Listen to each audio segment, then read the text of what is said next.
Иртен сәгать 5-тен уразага кирмәк булып. Шул ихластан ният итәм шәригатьчә йөрбәк булып. Мөслимәләр, мөэминәләр гөнаһ эштән ярак торсын. Рамазанда бу иртәләр ярлыкалар сорап торсын. Ил кануны таләбендә яшәсәк тә дәхрилектә шөкер җанда иманнарны югалтмадык без илектә. Яманлыктан курка билдик, иштән барбер диндар идек. Алихи без үстен көчне таныдык та ул бар дидек. Турдым иртән, сәгать 5-тән сәһәр ашап көн башладым. Үзең сакла яман эштән, Раббым сиңа багышладым. И Ходаем, ни кылайым, Кодрәтең киң һәр нәрсәдән, иркеңдәдер без кулларың, үзең сакла вәсвәсәдән.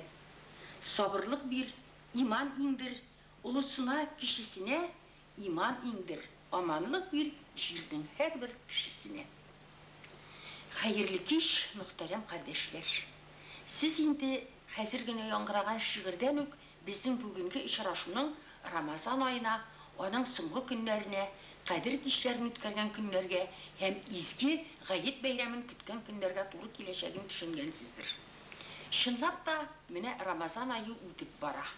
Бу айда инде безнең соңгы җомгабыз. Һәм без ул җомганы дини рухта, үзебезнең ислам шәригате кануннарына багышланган рухта үткәрергә җыендык. Илшат узган уку елларына авылдагы урта мәктәпне тәмамлады. Бүгенге көндә ул университет студенты һәм мәдрәсә шәкерте. Илшат әфәнде, үзегезнең дингә йөз белән борылуыгызның җыгынтылары турында һәм бүгенге көндә безнең милләтебез өчен, халкыбыз өчен дин юлында булуның ни дәрәҗәдә әһәмиятле булуы турында берничә сүз әйтсәгез, бик рәхмәтле булыр идек.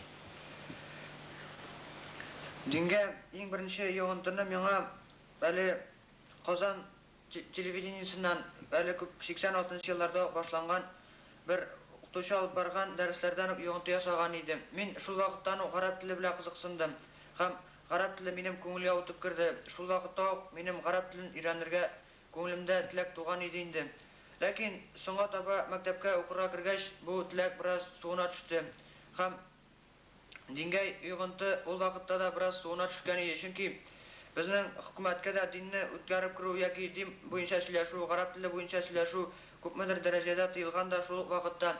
Ул дин белән эш итү дә шул вакытта бик мәҗбүри эш түгел иде. Ләкин хәзерге вакытта шушы диннең безнең арага үтеп керүе, безнең шушы гарәп телендә укый яза белүебез белән без горурланабыз, чөнки гарәп теле белән безнең пәйгамбәрбез Мөхәммәд саллаллаһу алейһи ва саллям сөйләшкән. Һәм ул үз телен бик тә матур телләрдән санаган. Шуңа күрә пәйгамбәребезнең хадисләре дә шулай ук аңа Аллаһыдан индерелгән Коръәндә гарәп телендә язылган. Шуңа күрә моннан да шуны аңларга була инде, гарәп теленең ни дәрәҗәдә зур, ни дәрәҗәдә шундый куәткә ия икәнен. Беренче дингә карашны, дингә кирип китүгә мин инде әбиемә дә шулай ук зур рәхмәтемне әйтер идем. Чөнки әби мин бәләкәрәк чакта намаз укып утырганда миндә шулай ук намазны уку, аны ничек укырга икән дип теләге шул вакытта ук уянган иде. Һәм мин әбидән сорармын, әби белән укырмын бергә дип шул вакытта ук ялына башлаган идем. Һәм менә безгә әле күптән түгел генә 3нче ел гына авылыбызга Мактамадан бер укытучы килде. Ул үзе Урта Азиядан һәм безгә дин сабаклары бирә башлады.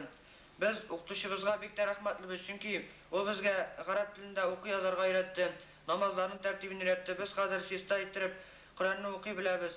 Һәм күпмедер без бу Коръәнне укый белүебез белән горурланабыз да, чөнки Коръәнне укыган сайын аның һәрбер хәрефе күңелгә үтеп керә һәм һәрбер хәрефен укыган сайын күңелне чистарып, сафланып кала.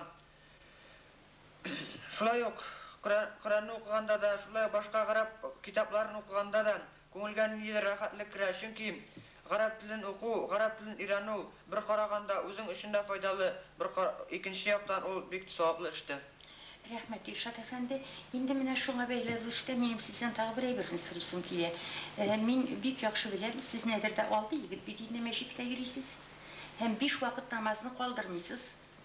Шуның белән бергә ничек университетта да, иң югары уку йортында да дөнья фәннәрен өйрәнергә өлгерәсез? Миндә университетка керү теләге шулай ук әле мин дин белән дингә кирип киткән шул туган идем. Һәм университетка кирип укый башлап, мин шулай ук югары белем алып та шулай ук дин дәресләрендә алып баруымны баштан ук дин дәресләрен укый башлаганнар ук инде белгән идем.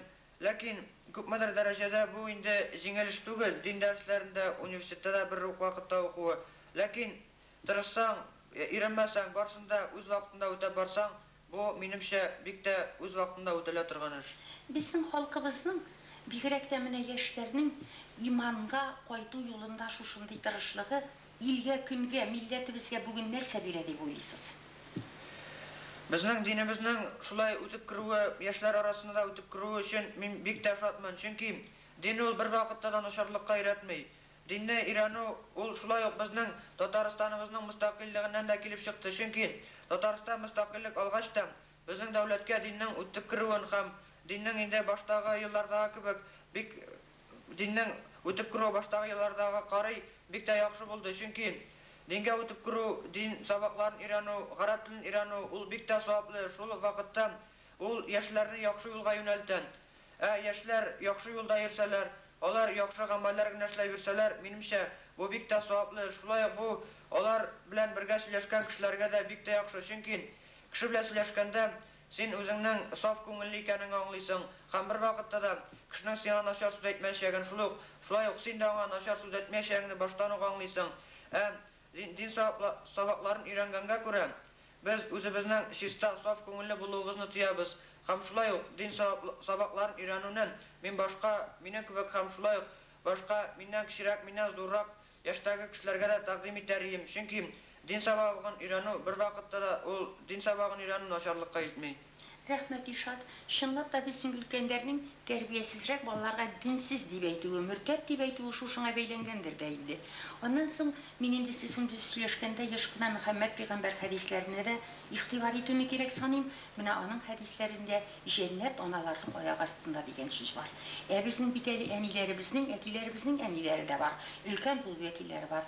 Ишат, мин хәтерлим, сез әле сабый чакта ук, бала вакытта ук әбиегезгә багышлап шигырьләр язган идегез. Менә шул шигырьләрнең берәрсен тамашачыларга бүген тәкъдим итсәк, миңа калса урынсыз булмас.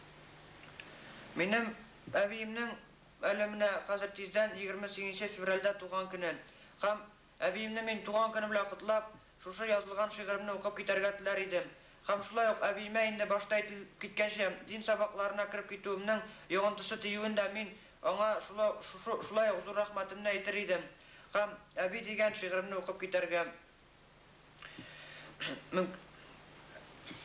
Рәхим итегез, Ишат әфәнде, чынлап та әбиләр колагына, аларның изге бәйрәмнәрендә шушындый сабыйларның изге теләкләре шигъри формада барып ирешсә, бу бер дә гына булмас. Аннан соң хәтерлисездер, безнең хәтта Коръәндә дә шагыйрь сүрәсе бар бит. Шагыйрь үзе дә Алла бәндәсе дигән сүз бит инде ул. Шигъри рәвештә сәламләү улларның күңеленә бик ятышлы, йогышлы булыр. Рәхим итегез. Әбиемнең туган көне, кышның матур көнендә, безнең әби кызлар кебек йөгереп йөри бүгендә. Әби безнең күпне күргән, үзе яшәгән чорда, күп эшләгән ул колхозда, фермаларда һәм кырда. Авырлыклар белән үткән әбинең тормыш юлы, ул тырышкан, иренмәгән, эш белгән ике кулы. 79 яшькә җитеп, әбиебез бүгендә тәмле бәлешләр пешерә кухнябызның түрендә. Матур чәчәкләр пешерә зур табын түрләренә, моңсу чакта җыр суза ул, яшь килә күзләренә. Әби тыныч рәхәт яшә олылайган көнеңдә, оныкларың рәхмәт әйтә синең туган көнеңдә. Дөньяларда тыныч булсын, сәламәт булсын тәнең, без һич качан онытмабыз әбиебез бар икәнен. Рәхмәт, Иршат әфәнде.